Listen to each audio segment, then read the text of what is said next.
மறுபடியும் விபீஷணன் நினைச்சுக்கிறேன். சரி கும்பகர்ணா அவன் தம்பி அவன் பேசி முடிச்சாச்சு, நானும் தம்பி தான், மறுபடியும் நானும் பேசுவேன் அப்படின்னு மறுபடியும் விபீஷணன் முயற்சி பண்ணி பாக்குறாரு. ஏதோ சீதை அழகா இருக்கா அப்படின்னு கொண்டு வந்து இங்க வச்சுக்கிட்டே நியாயமா நல்ல பாம்பு கூட தான் அழகா இருக்கு, அழகழகான பேரு கூட நல்ல பாம்பு, அதுக்காக 10 நல்ல பாம்பை வாங்கி நம்ம ஆத்துல விட முடியுமா? கடிச்சுடாதா?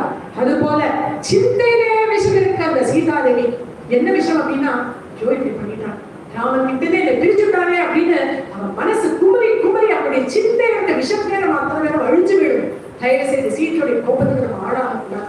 அதுக்கப்புறம் வானராள்லாம் அத்துக்காய அத்தனை பேரும் பராக்கிரமசாலிகள் அப்படின்னு தெரியுமா?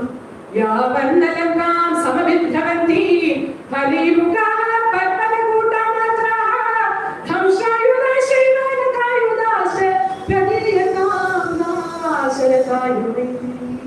வானராள கம்மியா இடக்கூடாது, எப்பேற்பட்ட பராக்கிரமசாலி தெரியுமா?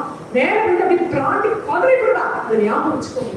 அது ராம காரியம் வந்தாச்சுன்னா அவளுக்கு வேகமும் உற்சாகமும் ஜாஸ்தி ஏற்படுத்தினா அவளுக்கு ஆயுதமே தேவையில்லை. அவளுக்கு தனுஷ்டான பற்கள் நகங்கள் பற்களும் நகங்களே அவளுக்கு ஆயுதமா இருக்கும். போதா வரைக்கு பர்வதங்களை எடுப்பான், மரங்களை பெயர்ப்பான், எல்லாத்தையும் சண்டை போட்டா தாங்காது.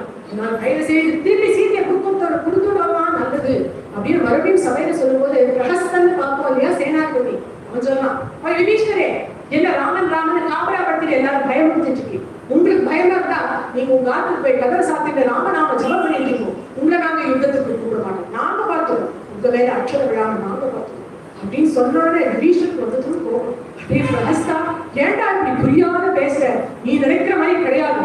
வதஸ்து ராமஸ்ய மயாத்வயாவா பிரஹஸ்த சர்வைரபி ராட்சசைவா கதம் பவேத் அர்த்த விஷாலஸ்ய மகாதவம் கர்த்தும் இவா அப்லவஸ்ய. ஒரு சமுத்திரத்தை தாண்டணும் அப்படின்னா ஒரு ஓடம் தான், பெரிய கப்பல் வேணும். அது மாதிரி ராமன் அப்படிங்கிற அந்த சமுத்திரத்தை பார்க்கறதுக்கே தர்மம் அப்படிங்கிற அப்பேற்பட்ட பெரிய கப்பல் வேணும். அதர்மம் அப்படிங்கிற ஒரு விஷயத்தை வச்சுட்டு ராமன் பார்க்கவே முடியாது. முதல்ல எல்லாரும் புரிஞ்சுக்கோங்க, நீயும் இல்ல நானும் இல்ல, ஏன் இந்திரஜித்தே ஆகட்டும் கும்பகர்ணன் ராவணனே ஆகட்டும் யாராலையும் ராமனை வதம் பண்ண முடியாது, ஜெயிக்க முடியாது அப்படிங்கறத முதல்ல புரிஞ்சுக்கோங்களா. எப்பேற்பட்ட பிரபு கையில கோதண்டம் வச்சிருக்காரு, யமதண்டம் போல இருக்கக்கூடிய இந்த கோதண்டத்துல வரக்கூடிய சடங்கள் அத்தனை நம்ம அத்தனையும் அழிச்சிடும் அப்படிங்கறத முதல்ல புரிஞ்சுக்கோங்களா. ராட்சசன் எல்லாரும் உசிரில்லாம போடுவோம்.